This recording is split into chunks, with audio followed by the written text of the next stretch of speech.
এইভাবে নরম নরম সাবুর পরোটা উপোসের দিনে খুব সহজেই বানিয়ে নিতে পারেন। এত নরম হয় মুখে দিলেই মিলিয়ে যাবে। যে কোনো সময়ে দুর্গাপুজো স্টার্ট হয়ে গেছে, ষষ্ঠী কিংবা অষ্টমীর দিন আপনারা খুব সহজে এই সাবুর পরোটা বানিয়ে নিতে পারেন। দেখতে যতটা সুন্দর, খেতে ভীষণ ভাল লাগে। 2 পিস আলু দিয়ে মুচমুচে কুরকুরে সাবুর পরোটা মুখে দিলেই মিলিয়ে যাবে। নমস্কার বন্ধুরা, বেঙ্গলি নাগরাতে আপনাদের সবাইকে স্বাগত। তা চলুন রেসিপিটা শুরু করা যাক। প্রথমে আমি 1 কাপ সাবুদানা নিয়ে নেব। আমি ছোটো সাইজের সাবুদানা নিয়ে আমি মিডিয়াম সাইজের সাবুদানা নিয়েছি। আপনারা চাইলে ছোটো দানার সাবু নিতে পারেন, কিন্তু সাবুর পরোটা কিংবা সাবুর খিচুড়িতে একটু বড় দানার সাবুই ভাল লাগে। আচ্ছা, গ্যাসের ফ্লেমটা মিডিয়াম করে 3 থেকে 4 মিনিট একটু ভালো করে ভেজে নেব। কোনো তেল দেওয়ার দরকার নেই। এতে কি হবে, ভাজলে যখন আমরা পাউডার বানাবো এটা খুব ভালো পাউডার হয়ে যাবে, নালে কিন্তু খুব একটা ভালো পাউডার হবে না। আচ্ছা, এবার আমি দেখুন গ্যাসের ফ্লেমটা বন্ধ করে দিলাম। একটা প্লেটের মধ্যে ঢেলে 3 থেকে 4 মিনিট একটু পাকা নিচে আমি ঠান্ডা করে নেব। তারপরে এটাকে মিক্সির মধ্যে দিয়ে ভালো করে পিষে নেব। আচ্ছা, ঠান্ডা হয়ে গেছে। এবার একটা ছোটো সাইজের মিক্সি নিয়ে নিয়েছি। এবার ওর মধ্যে আমি সমস্ত সাবুদানাটা দিয়ে দেবো। ভালো করে মিক্সিতে ফাইন পাউডার বানিয়ে নিলাম। এবার একটা চালনির সাহায্যে অবশ্যই চেলে নেবেন, তাহলে কি হবে, পরোটাগুলো ভীষণ মুচমুচে হবে। যদি দানা থেকে থাকে সাবুর দানা, যদি বড় দানা থেকে থাকে, তাহলে আমরা এটাকে দেবো না, এটা ফেলে দেবো। আপনারা অবশ্যই চেষ্টা করবেন একটা ছাঁকনি দিয়ে ছেঁকে নিতে। 2টো বড় সাইজের আলু সেদ্ধ করে নিয়েছি, নুন দিয়ে কুকারে 2টো সিটি দিয়ে দিয়েছি। সেই আলুটা আমরা দিয়ে দেবো। 1 কাপেতে আমি 2টো আলু দিলাম, আপনারা 2টোর জায়গায় 3টেও দিতে পারেন। যত আলু বেশি দেবেন তত মুচমুচে হবে। আচ্ছা, এবার আমি 4-5টা কাঁচা লঙ্কা কুচি দিয়ে দিলাম। দিয়ে দেবো 1/2 চামচ নুন, আপনারা স্বাদ অনুসারে নুন দেবেন। আর দেবো 1/2 চামচ জিরা। অবশ্যই জিরা দেবেন, পরোটাগুলো বানালে ভীষণ সুন্দর গন্ধ আসবে আর হজমেতেও সাহায্য করে। আচ্ছা, আপনারা চাইলে এর মধ্যে একটু জোয়ানও দিতে পারেন। এবার আমি কী করব, কোনো রকমের জল ইউজ করব না, হাত দিয়ে ভালো করে এটাকে রুটির মতন মেখে নেব। জল দিলে কিন্তু ভীষণই অসুবিধা হবে। এই কাজটা অবশ্যই খুব তাড়াতাড়ি করবেন। একটু করে আমি তেল দিয়ে দিলাম 1 চামচের হিসাবে, তাহলে একটু মাখলে লুচিগুলো একটুখানি হবে, মানে একটু ফুলবে। আচ্ছা, এবার আমি আধা ঘন্টার জন্য রেখে দেবো। আপনার কাছে সময় না থাকে 10 মিনিটও রাখতে পারে, অবশ্যই রাখতে হবে 10 মিনিটের জন্য। আমি একটুখানি তেল দিয়ে দিলাম 2 চামচ মতন, দিয়ে ভালো করে ঢাকা দিয়ে আমি রেখে দেবো।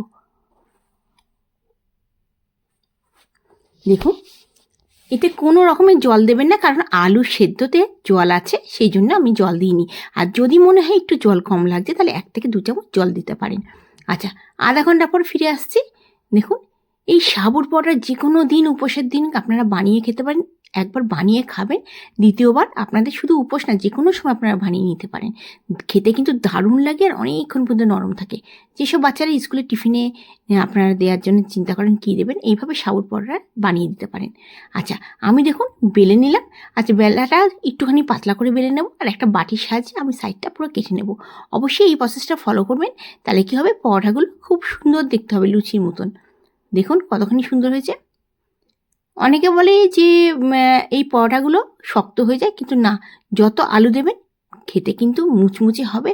আর যে কোনো উপোসের দিন, এখন নবরাত্রি, আমাদের এখানে নবরাত্রি শুরু হয়ে গেছে, এখানে সবাই এই আলু পরোটা বানিয়ে খায়। আর পরোটা ঘি দিয়ে বানালে তো অসম্ভব ভাল লাগে। আপনারা চেষ্টা করবেন একটু করে ঘি দিয়ে বানাতে। রিফাইন অয়েলে মেখে নিলেন, কিন্তু ঘি দিয়ে বানালে ভীষণ মুচমুচে হবে। একবার বানিয়ে দেখবেন, কথা দিচ্ছি এই আলুর পরোটা একবার খেলে আপনারা এর স্বাদ একদমই ভুলবেন না। আচ্ছা, দেখুন পরোটাগুলো সব বেলে নিয়েছি। আমি একটা ছোটো সাইজে বানিয়েছি। ননস্টিকের তাওয়াতে মানে প্রথমে এপিট ওপিট করে ভালো করে সেঁকে নেব। তারপর রিফাইন অয়েল দিয়ে দেবো 2 চামচের জন্য। আপনারা চাইলে ঘি দিলেও স্বাদটা অনেকটাই বাড়বে। এপিট ওপিট করে ভালো করে আমরা সেঁকে নেব। তারপরে 1 চামচ রিফাইন অয়েল দিয়ে দেবো।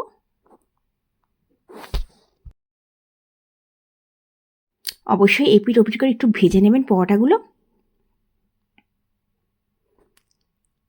আলু মানে মুগফলি, আমাদের এখানে মুগফলি যে পাওয়া যায়, মানে চিনেবাদামকে এখানে মুগফলি বলে। চিনেবাদাম দিয়ে আলু দিয়ে একটা নিরামিষ ধনেপাতা দিয়ে তরকারি বানালে দারুণ লাগে। শুকনো শুকনো তরকারিটা, তার সাথে এই সাবুদানার পরোটা। এই পরোটা অনেকক্ষণ পর্যন্ত নরম থাকে, এটা কোনো রকমের হাওয়া লাগলেও শক্ত হয় না। এটার মধ্যে যত আলু দেবেন ভীষণ মুচমুচে হবে। দেখুন, আমি সেমভাবে দ্বিতীয়টাও বানিয়ে নিচ্ছি। আপনারা যদি আজকের এই সাবুদানা পরোটার রেসিপিটা ভালো লেগে থাকে, অবশ্যই লাইক করবেন, শেয়ার করবেন বন্ধুবান্ধবের কাছে। যদি আমার চ্যানেলকে এখনও পর্যন্ত সাবস্ক্রাইব না করে থাকেন, সাবস্ক্রাইব করার অনুরোধ রইল। আপনারা আমার ভিডিওটা কোথা থেকে দেখছেন অবশ্যই জানাবেন। আমি তো আগ্রা থেকে ভিডিওটা বানাচ্ছি।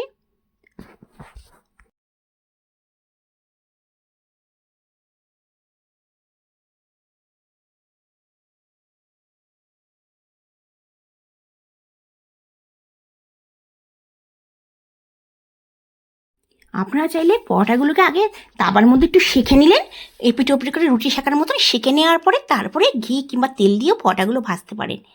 এই পরোটাগুলো চায়ের সাথে খেতে তো দারুণ লাগে, যে কোনো নিরামিষ আলুর তরকারি দিয়েই ভাল লাগে, আলুর দম দিয়ে বানালেও খুব সুন্দর লাগে।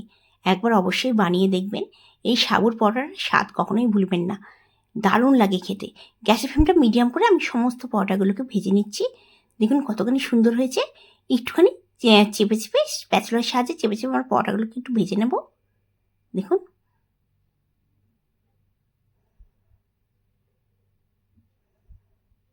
দেখুন কতটা সুন্দর লাগছে, ভীষণ সফট থাকে, মানে ভারত গরমে এত সফট থাকে এই পরোটাগুলোকে।